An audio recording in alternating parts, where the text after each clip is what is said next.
The drone holds station at roughly 40 meters, looking almost straight down at the hull. What the footage shows is not a burning tank in the usual sense. It shows the aftermath of something more specific and, in the context of this particular vehicle, more historically significant than almost any other single frame captured along Ukraine's southern axis in 2023.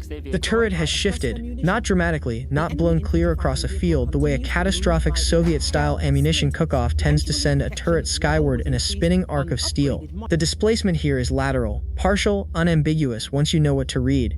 Propellant charges have ignited inside the stowage, and the blowout panels above the ammunition compartment have done exactly what they were designed to do. They vented the overpressure up and outward rather than into the crew compartment. Every crew member survived. But the tank itself, the vehicle sitting at the center of this footage taken near Robotyne in Zaporizhzhia Oblast in early September of 2023, is a Challenger 2, and until this moment, no Challenger 2 had ever been destroyed by enemy fire. That sentence carries more weight than it might first appear to, not because the Challenger 2 is some mythological object beyond the reach of physics, but because of what an unbroken combat record actually represents in operational terms. Decades of real engagements, real threats, real adversaries, and zero losses. Challenger 2 had fought in the Gulf War and in Iraq. It had operated in high-threat environments where enemy ATGM teams were present and where tank-on-tank engagements occurred. It entered the conflict in Ukraine carrying that record intact. On September 4, 2023, the record ended. 2 days later, on September 6, UK Defense Secretary Grant Shapps publicly confirmed the loss. Britain had sent 14 Challenger 2 tanks to Ukraine, a modest contribution of some of the most formidably armored vehicles in Western inventories, and now there were 13. Shapps stated clearly that the lost vehicle would not be replaced. This analysis examines what the footage and the confirmed facts actually tell us about the tank, about the weapon system that defeated it, about the broader context of the counteroffensive it was part of, and about what analysts can and cannot conclude from a single data point, however historically significant that data point happens to be. Start with the location, because geography shapes everything that follows. Robotyne sits in Zaporizhzhia Oblast, in the southern sector of what became Ukraine's 2023 summer counteroffensive. This was the zone where Ukrainian forces attempted to drive south toward Tokmak and ultimately toward the Sea of Azov, a push intended to bisect the Russian land corridor linking occupied territory to Crimea. The terrain around Robotyne in this period was defined by layered Russian defensive positions constructed over months of preparation, beginning well before the counteroffensive opened in June. Multiple lines of trenches, extensive minefields, anti-tank obstacles, prepared firing positions for anti-tank guided missile teams, the full architecture of a deliberate defense built by a force that had been given time and had used that time systematically. Ukraine's mechanized brigades pushing through this sector were doing so into what analysts at the Royal United Services Institute and elsewhere had characterized as among the densest defensive fieldworks observed in European ground warfare since the Second World War. The minefields alone were documented by satellite imagery at depths measured in kilometers in some corridors. Breach operations in this kind of environment require specific combined arms assets, breaching vehicles, engineering support, suppression of anti-tank threats. By September 2023, the summer offensive had made grinding progress in this zone, eventually securing Robotyne village itself, but the losses in men and machines required to do so had been substantial across multiple brigades. Challenger 2 was operating in this environment. What the confirmed reporting establishes is that a Russian 9M133 Kornet anti-tank guided missile penetrated the hull and ignited propellant charges. Analysts discussing the specific kill chain at the time, and this is an area where public accounts differ on precise details, suggested the vehicle may have already encountered a mine strike or some other mobility-defeating event before the Kornet engagement, which would mean the tank was stationary or mobility impaired when the missile team acquired it. Other assessments focus primarily on the Kornet hit itself as the decisive event. The exact sequence, whether the Kornet was the single fatal blow or the terminal step in a combined sequence, remains a point where analysts hedge rather than state flatly. What is confirmed? A Kornet was involved. The hull was penetrated, propellant ignited, the turret displaced, and all crew survived. The 9M133 Kornet is worth examining carefully, because understanding the weapon that achieved this matters as much as understanding the target. The Kornet is a laser beam riding anti-tank guided missile system developed in Russia in the early 1990s and fielded widely since the mid-1990s. It uses a Saklos laser guidance system, semi-automatic command to line of sight, where the operator keeps the laser designator on the target and the missile rides the beam. The warhead is a high explosive anti-tank type using a shaped charge, and the system is available available in variants with penetration figures assessed in open sources in the range of 1,000 to 1,200 millimeters of rolled homogeneous armor equivalent behind explosive reactive armor. These figures come from stated specifications and open source assessments. Actual penetration in any engagement depends on angle, range, and the specific protection package encountered. Challenger 2's protection suite is where the story becomes technically interesting. The tank uses Chobham armor in its second-generation form, a configuration referred to as Dorchester armor in its developed variant, in combination with, on the vehicles delivered to Ukraine, an additional enhancement package. The specific configuration fitted to Ukraine's Challenger 2's included Dorchester Level 2 armor, a system whose precise composition is classified. What is publicly acknowledged is that this protection represents one of the highest levels of frontal arc defense on any main battle tank in service anywhere in the world. The frontal arc of a Challenger 2 is considered by Western armor analysts to be extremely difficult to defeat with most ATGM systems. The Kornet, however, is not a minimal threat.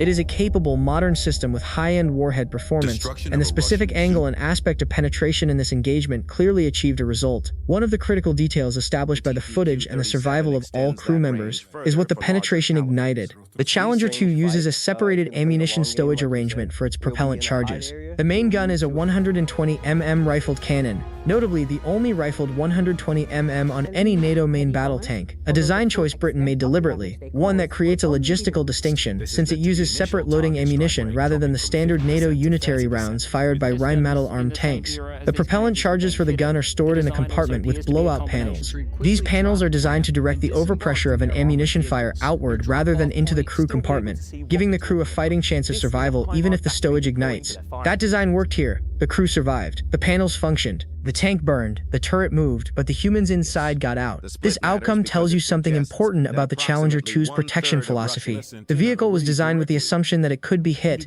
The blowout panel concept is a direct acknowledgement that penetration and propellant ignition are scenarios the design must survive, not prevent absolutely. The fact that all 4 crew members walked away from this engagement is not an accident. It is the result of a design decision made decades ago becoming relevant in a real fight. Whether this influenced how Ukraine employed its remaining Challengers, or how the UK considered future modifications, belongs in official military assessment. What the public record establishes is that the system performed in one critical regard. It kept the crew alive. One question that arose prominently in post-engagement analysis concerns active protection systems. The Challenger 2's delivered to Ukraine were not equipped with a trophy-class or arena-class active protection system, the kind of radar-triggered countermeasure that detects an incoming ATGM in flight and launches a fragmentation charge to deflect or destroy it before impact.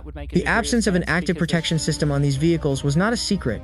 It reflected procurement realities and integration timelines at the point of delivery. The Israeli experience with Trophy, developed specifically after the 2006 Lebanon engagements where Kornet proved so effective against Merkava, demonstrated clearly what an active protection system can do against exactly this threat category. Trophy-equipped Merkavas have defeated Kornet shots in subsequent engagements. The Challenger 2's in Ukraine, without an equivalent system, had to rely entirely on passive armor. Whether an active protection system would have changed the outcome of the September 4th engagement cannot be stated with certainty. Mine damage and vehicle immobility before an ATGM strike complicate the picture, but the question of fitting future Challenger variants with active protection became part of the broader discussion that followed. Now consider the broader operational context that September 4th sits within. By the time this loss occurred, Ukraine's summer counteroffensive had been underway for roughly 3 months. The initial phase in June had run into minefields and prepared defenses harder than planning had anticipated, with multiple brigades suffering significant vehicle losses in the opening days as breaching operations struggled under Russian artillery, helicopter fires, and persistent FPV drone harassment. The months of July and August saw grinding forward movement measured in hundreds of meters to single-digit kilometers across the southern axis. Robotyne itself fell to Ukrainian control in late August. The fighting was extremely costly on both sides. Russian defensive positions around Robotyne and to its south were being contested through a combination of infantry operations, artillery preparation, and armored thrusts that had to navigate minefield belts while under fire from multiple threat directions simultaneously. In this environment, Challenger 2's limitations as well as its strengths became visible. The tank is heavy, combat weight in the range of 62 to 65 tons depending on configuration. This weight reflects its extraordinary protection but also affects mobility in agricultural terrain, and critically it affects what bridging and crossing assets can support it.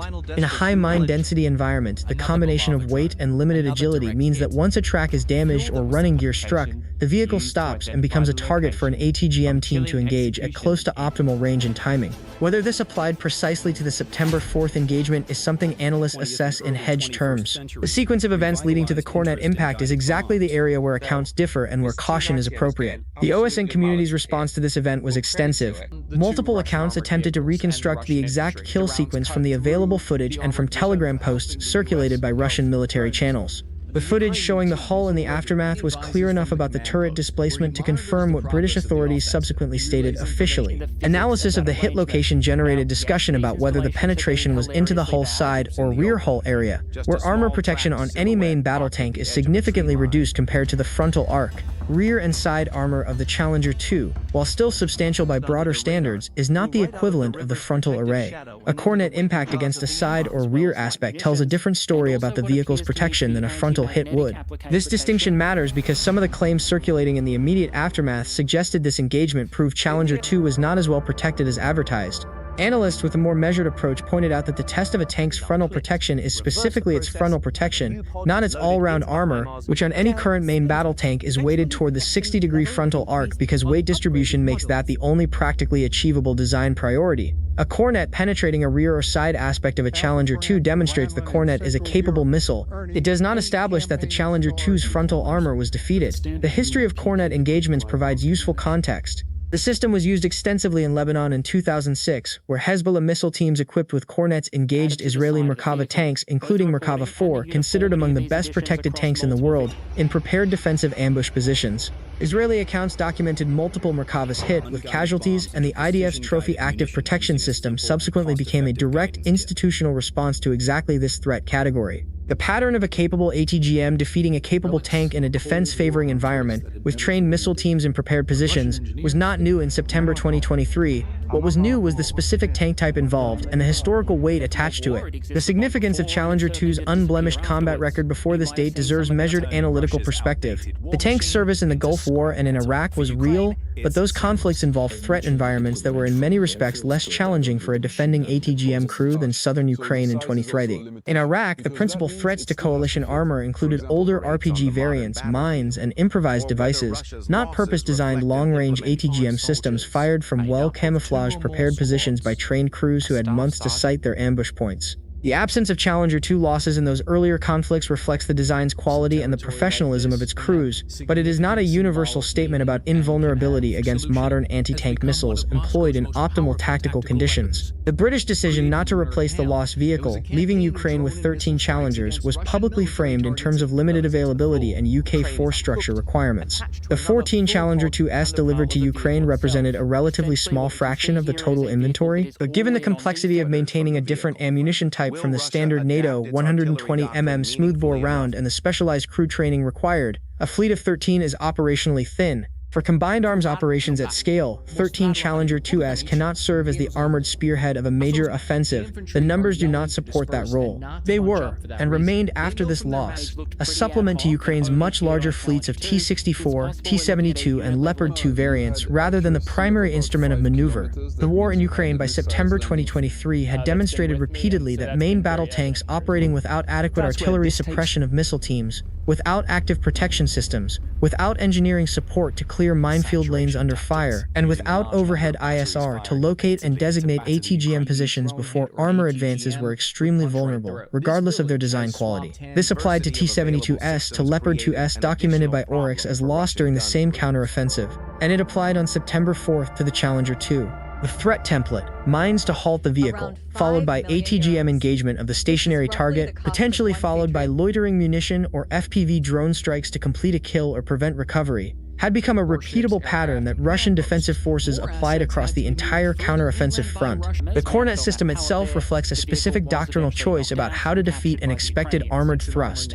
In defensive operations, an infantry ATGM team with a Kornet can dig in, construct a camouflage firing position with overhead cover against drone observation, sight the position to maximize standoff range against the expected avenue of approach, and wait. The missile's laser guidance requires the operator to maintain the aiming laser on target from launch to impact several several seconds depending on range, which means the operator must remain briefly fixed after firing. This is the window during which suppressive fire, if accurately placed, can defeat the crew. Without effective suppression arriving in that window, the Kornet crew can engage, reposition, and engage again. Ukraine's counteroffensive doctrine was attempting to integrate artillery suppression, engineering breach, armor advance, and ISR into the coherent combined arms sequence that addresses exactly this problem. The density of the defensive positions, the depth of the minefields, and the intensity of Russian fires on the advancing forces made clean execution of that template enormously difficult in practice. The frame of the drone footage shows the displaced turret, the burned exterior, the intact hull.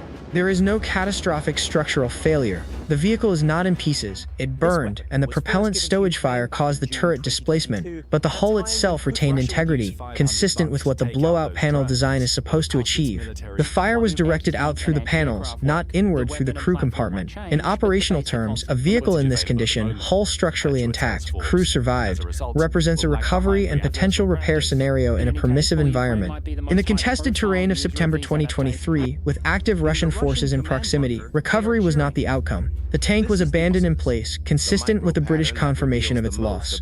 The Challenger 2 loss near Robotyne on September 4, 2023 was one moment within a larger operational struggle, significant for what it represented historically, but ultimately one confirmed data point in a much more complex story about the limits of any platform when employed in conditions that favor a well-prepared defender armed with modern anti-tank guided missiles. The record that ended near Robotyne was real and meaningful. What replaced it, in the footage and in the confirmed facts of that September day, is a detailed case study in modern armored warfare, in how protection philosophy meets real threat, in how crew survivability design functions under fire, in how the absence of active protection shapes the risk calculus, and in how the tactical environment shapes outcomes that no single vehicle's specification sheet can fully predict. Analysts will continue to draw from this engagement for years to come, not because the Challenger 2 failed as a design, but because the engagement made its characteristics visible, in armor, in survivability architecture, in combined arms dependency, in ways that a continued unbroken record never could have. What the footage captured near Robotyne was not the end of the Challenger 2's story.